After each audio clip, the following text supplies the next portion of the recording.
মসজিদের ভেতর ২০০ বছরের পুরনো জীবন্ত কুয়া।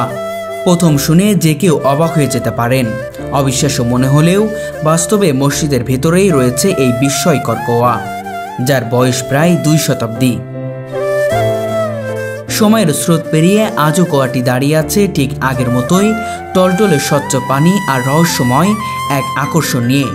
যারা দীর্ঘদিন একভাবে গ্যাসের ওষুধ খায়, এই ধরনের অনেক লোক আমাদের গ্রামের আছে, যারা সকাল বিকাল সন্ধ্যা তাদের খাবার পানির ব্যবস্থা তারা এখান থেকে নিয়ে যাইতো এবং খাইতো।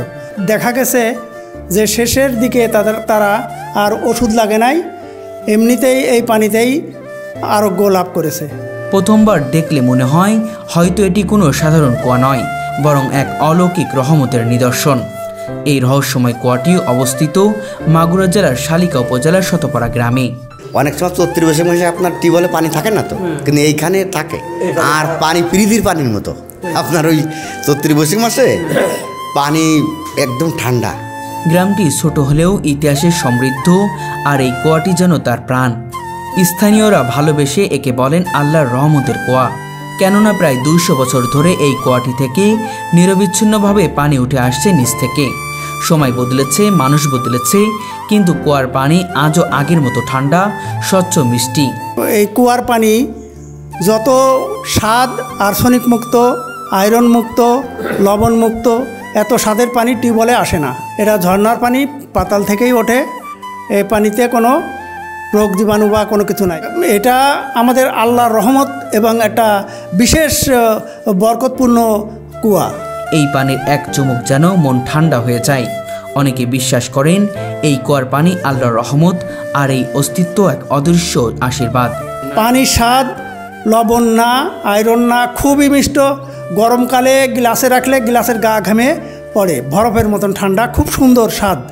আবার শীতকালে পুরো যখন কঠিন শীত, পানি গালে দিতে পারে না মানুষ, এই আমাদের টিউবওয়েলের কূপের পানি ঠিক আল্লাহর রহমত এতই যে সঙ্গে সঙ্গে তুলে খাবেন, কোনো রকমের দাঁতে বা কোনো গালে কোনো রকমের কোনো এফেক্ট হবে না। গরমের সময় ঠান্ডা পানি, আর শীতের সময় গরম পানি। বলা হয়ে থাকে এই কুয়াটি তৈরি হয়েছিল ব্রিটিশ আমলে। সে সময় গ্রামটিতে ছিল না কোনো টিউবওয়েল, কোনো আধুনিক পানি সরবরাহের ব্যবস্থা। গ্রামের মানুষের একমাত্র ভরসা ছিল এই কুয়া। খাবার, গোসল, রান্নাবান্না সব কিছুতেই ব্যবহার করা হতো এই পানি। সেই সময়কার মানুষদের মতে এই কুয়াটির পানি ছিল অন্য সবার তুলনায় অনেক বেশি ঠান্ডা, বিশুদ্ধ, মিষ্টি স্বাদের। আর আশ্চর্যের বিষয়, যুগের পর যুগ পার হয়ে গেলেও আজও সেই গুণাগুণ অক্ষুণ্ণ রয়েছে।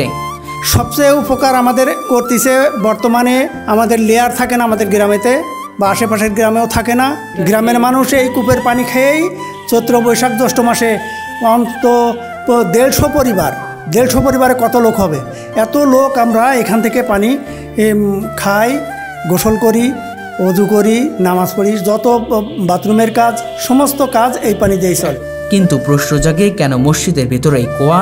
আসলে প্রায় ২০০ বছর আগে এখানেই ছিল কুয়াটি, এবং পাশেই ছিল একটি ছোট্ট মসজিদ। তখন মসজিদটি এত বড় ছিল না। কুয়াটি ছিল মসজিদের সামনেই, যেখানে মুসল্লিরা নামাজের আগে ওযু করতেন। গ্রামের মানুষজনরাও এখান থেকেই পানি তুলতেন তাদের দৈনন্দিন কাজে ব্যবহারের জন্য। সময়ের সাথে সাথে অসংখ্য জনসংখ্যা বাড়ে, মসজিদে মানুষের ভিড় বাড়তে থাকে। তখন মসজিদ বড় করার প্রয়োজন দেখা দেয়।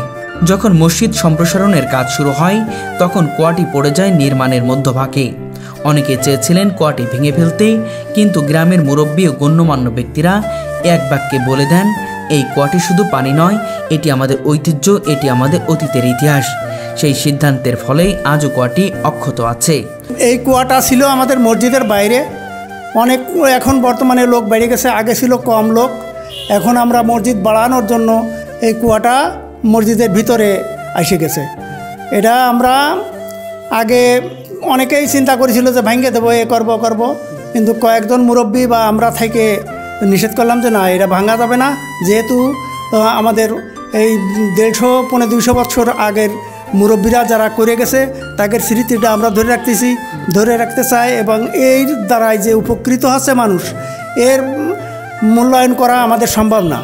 মসজিদের ভেতরেই আজও প্রতিদিন অসংখ্য মানুষ এখানে আসে, উজু করেন, পানি তুলতে কিংবা শুধু দেখতে। এই শতাব্দী প্রাচীন বিস্ময়। এই চৈত্র, বৈশাখ, জ্যৈষ্ঠ মাসে 3 মাস অনাবর্ত মানুষ আমাদের এই মহল্লা মুন্সি মহল্লা এবং এই পাশে মোল্লা মহল্লা প্রায় 150 পরিবার এইখান থেকে পানি সরবরাহ করে। খাবার পানি, গোসলের পানি, বাথরুমের পানি, সমস্ত পানি যাবতীয় পানি এইখান থেকে তারা নেয় এবং ব্যবহার করে।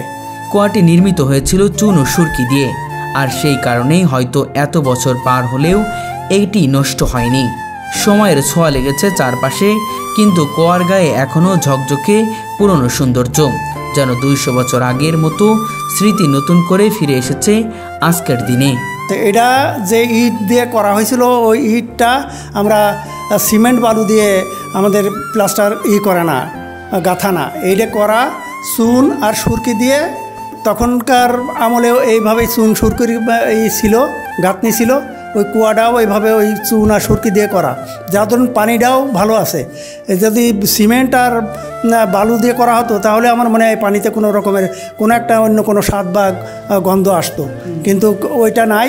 এই চুন সুরকির জন্যই আমার মনে হয় এই জিনিসটা খুব ভালো আছে এবং পানিটা স্বচ্ছ হয়। এখন আর বালতি দিয়ে পানি তোলা হয় না, যুগের সাথে তাল মিলিয়ে এসেছে আধুনিক প্রযুক্তি। কুয়াটির সাথে এখন যুক্ত করা হয়েছে মোটর পাম্প, যা ফিল্টার সিস্টেম। সেই মাধ্যমে আজ এই পানি সরবরাহ করা হয় মসজিদের মুসল্লিদের ও স্থানীয়দের কাছে। অনেকেই বলেন টিউবওয়েলের পানিতে যেখানে আয়রন প্রভাব দেখা যায়, সেখানে এই কুয়ার পানি এখনও একদম ফ্রেশ ও আয়রন মুক্ত। না, বালতি ব্যবহার করি না, আমরা মোটর সেট করে নিয়েছি। বাইরে টিউবওয়েল আছে, টিউবওয়েল সেট করেছি। টিউবওয়েলে কোনো বোরিং নাই, আমাদের ওই টিউবওয়েলের থেকে পাইপ আন্ডারগ্রাউন্ড করে কুয়ার ভিতরে নামানো, এবং কুয়ার ভিতরে ওই যে পাইপ আছে ওই পাইপে ফিল্টার, চেকবল এগুলো দিয়ে সুন্দরভাবে সেট করা, যাতে মোটরে পানি ওঠে, টিউবওয়েল চাপলি পানি ওঠে। সেভাবেই আমরা এই পানি ব্যবহার করতেছি। সবচেয়ে আশ্চর্যের বিষয় হলো এই কুয়াটি এখন শুধুমাত্র মুসলিমদের নয়, পুরো এলাকার মানুষের পানির উৎসে পরিণত হয়েছে। ধর্ম বর্ণ নির্বিশেষে সবাই আসেন এখানে। মুসলিম, হিন্দু, শিশু, বৃদ্ধ সবাই পানির তৃষ্ণা মেটায়। কেউ বাধা দেয় না, কেউ প্রশ্ন তোলে না। যেন এই কুয়াটি হয়ে উঠেছে মানবতার মিলনস্থল, যেখানে ভালোবাসা, শ্রদ্ধা ও শান্তির বার্তা পৌঁছে দিতে পারে এক ফোঁটা পানির মধ্য দিয়ে। বর্তমান সময়ে যখন কুয়া প্রায় বিলুপ্তির পথে, তখন এই কুয়াটি শুধু একটি পানির উৎস নয়, বরং এটি জীবন্ত ইতিহাস। পানি এই যে অনাবর্ত তুলতে আছে, পানি ঝর্ণা দিয়ে পানি আবার পূর্ণ হয়ে যাচ্ছে, এটার পানি কমে না। ঠিক 5 হাত, 4.5 হাত, 5 হাত পানি সব সময় থাকে চৈত্র, বৈশাখ, জ্যৈষ্ঠ মাসে। আর এই আষাঢ় শ্রাবণ মাসে পানিটা বেড়ে আসে, প্রায় 12-13 হাত পর্যন্ত পানি উঠে যায়। আবার লেয়ার যখন নিচে নেমে যায় তখন এই পানিটা আস্তে আস্তে আস্তে আস্তে কমে যায়, কিন্তু 5 হাতের নিচেই আর কমে না। এটি সাক্ষ্য দেয় আমাদের ঐতিহ্য, আস্থা এবং ধর্মীয় ঐক্যের। 200 বছর আগের সেই কুয়াটি আজও আমাদের মনে করিয়ে দেয় যে ঐতিহ্য মানুষের হৃদয়ে স্থান পায়, সময় তাকে মুছে দিতে পারে না। না, খুব ভালো পানি আমরা খাই, আল্লাহর মধ্যে কোনো সমস্যা নেই। মানে টিউবওয়েলের পানি মতন এরা, আল্লাহর মধ্যে পানিটা খুব ভালো, অন্য পানি সেটা খুব ভালো। এই গ্রামের লোকও খায়, মানে ছোট খায়, হ্যাঁ আমরাও খাই।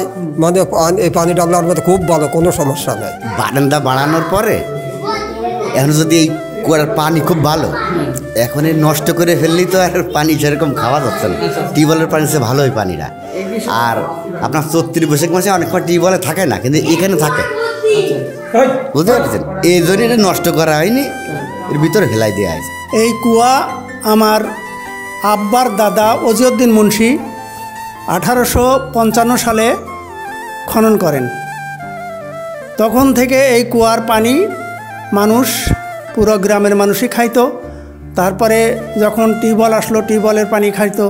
কোনো টিউবওয়েলে লেয়ার থাকে না, শুধু এইখান থেকেই এই গ্রামের মানুষ পানি নেয়, নিয়ে তারা পানির অভাবটা পূরণ করে। শীতের সময় মানুষ সকালবেলায় হয়তো কোথাও যাওয়ার উদ্দেশ্যে গোসল করবে, ওই পুকুরে বা টিউবওয়েলে করে না, আমাদের এখানেই করে। এই পানিটা এত সুন্দর যে গোসলের উপযুক্ত। সকালবেলায় এই মানুষ কাপড় খুলতে পারে না, গরম কাপড় খুলতে পারে না, কিন্তু এই পানিতে গোসল করলে শরীরটা খুব সুন্দর, আমেজ, একটা তৃপ্তি বোধ হয়। ইনশাল্লাহ যতদিন থাকে এটা আমরা ধরে রাখার চেষ্টা করব। আর দেশে যারা নেতৃত্ব দিচ্ছেন, দেশ চালাচ্ছেন, আমার একটা আবেদন থাকবে, 150 বছর আগের মসজিদ, 250 বছর আগের মসজিদ যদি সরকার মনে করে করতে পারে, তো আমার অনুরোধ থাকবে সরকার প্রতি, আমাদের এই মসজিদের প্রতি যেন একটু দৃষ্টি রাখে এবং মসজিদটা পুনর্নির্মাণের সহযোগিতা করে, এটাই আমি সরকারের কাছে আবেদন করে শেষ করছি। আল্লাহ হাফেজ।